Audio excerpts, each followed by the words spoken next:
Hi everybody and welcome along to the Assassin Rapper, and I know you've been loving the horror animated stories, and I've got here one of my favourite actors and my favourite horrors. It is Courtney, and he plays Malachi in Children of the Corn.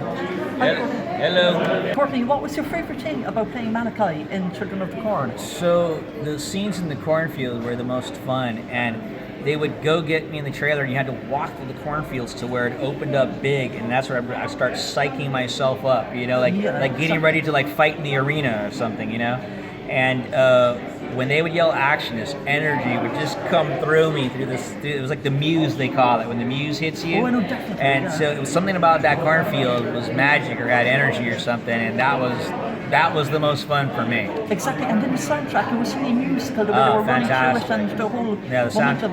And as I said, the cornfields are a really kind of symbol of kind of horror films and sinister, but it starts with Children of the Corn, Well, without a doubt, I mean, you cannot, it's like corn and Children of the Corn is like ocean to Jaws. You know what I mean? You can't think the word corn and not think of Children of the Corn. Exactly, that's another question I was going to ask you. Whenever you're eating corn, or I bet you think of the film. I've heard many corn jokes. I've signed corn cobs at conventions. It's like I said, you can't think of the word corn and not think of the movie. I know, definitely. Do you know what I'd actually love to do myself?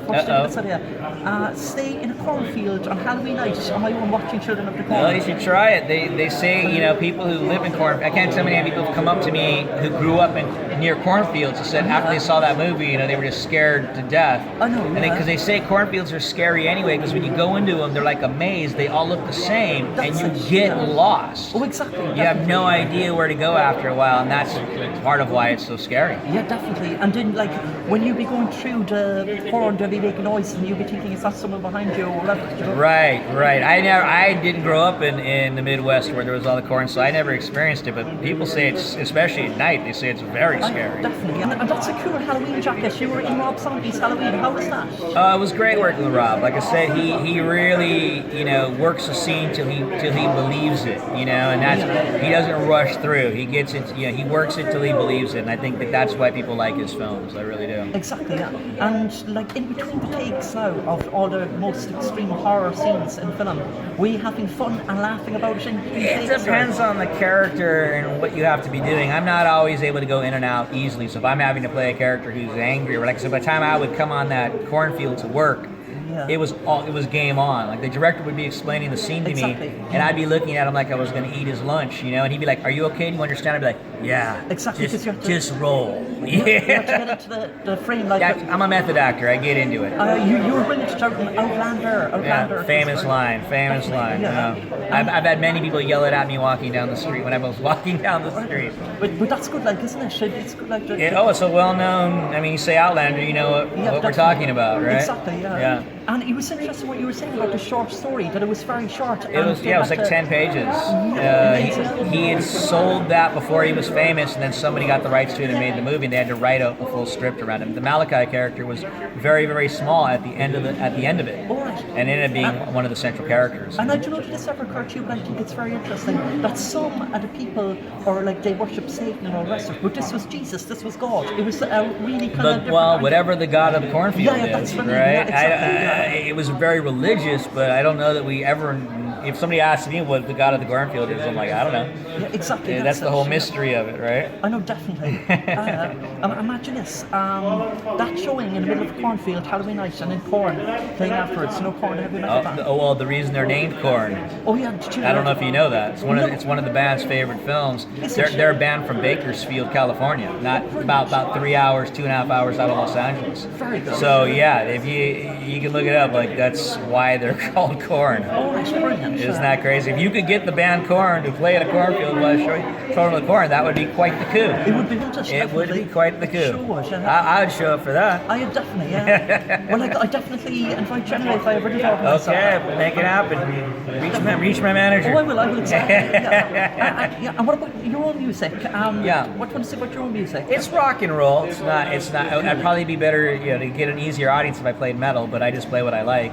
My band is a three-piece band called Ripple Street, and it's 90s-ish rock would be the best way to describe it.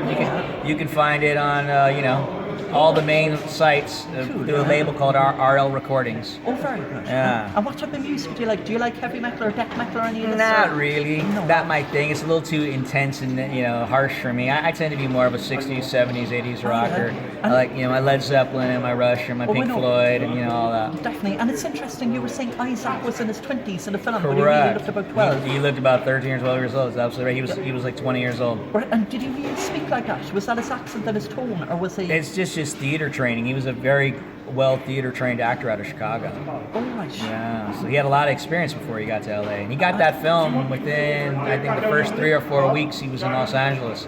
Wow. So he thought, it's going to be easy from here. I just get jobs instantly. Though he did work, but it was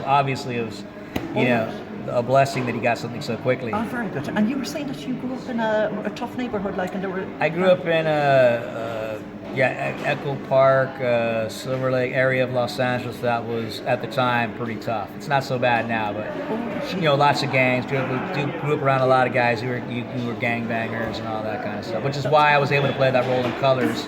Because I really knew that lifestyle. Yeah, and you want to, the role that you were talking about that you want to play, that you'd love to get. Yeah, I'm looking for the type of role where I can be an advocate for like the forgotten, the marginalized type of people in the world. That's the kind of role I'm looking for, where I can champion that voice. Yeah, and that would be really kind of relevant at the moment because people are getting a voice now in more different parts. There's always, the best. Cinema's at its best when it's telling a story that needs to be told. And thought-provoking, definitely. Of course, it opens up that conversation. Exactly, yeah. And things don't have to be watered down. They have, the right kind of. That's what I loved about Children of the Corn. It was so it was creepy, and everything with it wasn't like glossed over. It was just. Well, I think the reason it lasts through generations now, 35 years later, is because I think that every teenage generation at some point wishes they could get rid of their parents, and in that movie, that's what they do. The whole town of kids gets rid of their parents, right? So I think that speaks to anybody who has rebellion in them, who is listening to rock and roll as a teenager or metal, at some point they feel that way. Exactly. So it speaks to that fantasy. Definitely. And what about Back to the Future? How was that for you? Did you like that film? Yeah, I had a small role in it, but it turned out to be one of the, it's one of the top, the trilogy is one of the top trilogies of all time. Definitely. So to be associated with such a successful franchise is a blessing. Exactly. And I know now you'd have loads of them, but what are your favourite roles? What were your favourite roles? That's so tough. It's like picking, what are your favorite children? It's very, very tough. That's true. But I would say recently one of the better roles I did 2 seasons ago, I did a guest star on Criminal Minds. The episode was called The Keeper. It was a very difficult character. Usually, the character has one big turn, and in the interview room, the character had 4 turns. Like everything kept turning. It was very difficult. But I love a good challenge like that. So that was probably the last thing I did that I can just say I'm really, really proud of. And I have a movie coming out in a few days on the 17th on VOD and DVD called Candy Corn, ironically. It has me and Tony Todd in it, so kind of an interesting, controlling the corn, Candy Man, right? And it's very much an 80s type throwback. I play the sheriff in the small town. That sounds Halloween night. That sounds brilliant. So that's coming out next week. Very good. So look out for that, everyone. Candy Corn. And what's your highlight of your acting career so far? There's so many. Well, I'm just saying it's hard to pick what's what. I mean, obviously, Children of the Corn has a huge following. Memphis Belle was an amazing movie to make because B-17 bomber. We got to shoot it in the UK. It was just a top-notch project. Exactly. That one has great memories. Definitely. And I say this applies to you. When you work at doing what you love, you don't work at all because you love it. When it's going well, but sometimes it is work. Sometimes it doesn't go well. You just have to be a professional and do your job. So it's not all brilliant. There's a lot of struggle, and then there's every once in a while you get something great, and you're like, it's all worth it. Exactly, that's it. Yeah. And what are your favorite horrors? Oh God, mine's pretty typical. Because I saw it when I was a kid in a theater, and it scared the crap out of me. And that's The Exorcist. Nothing has ever scared me like The Exorcist.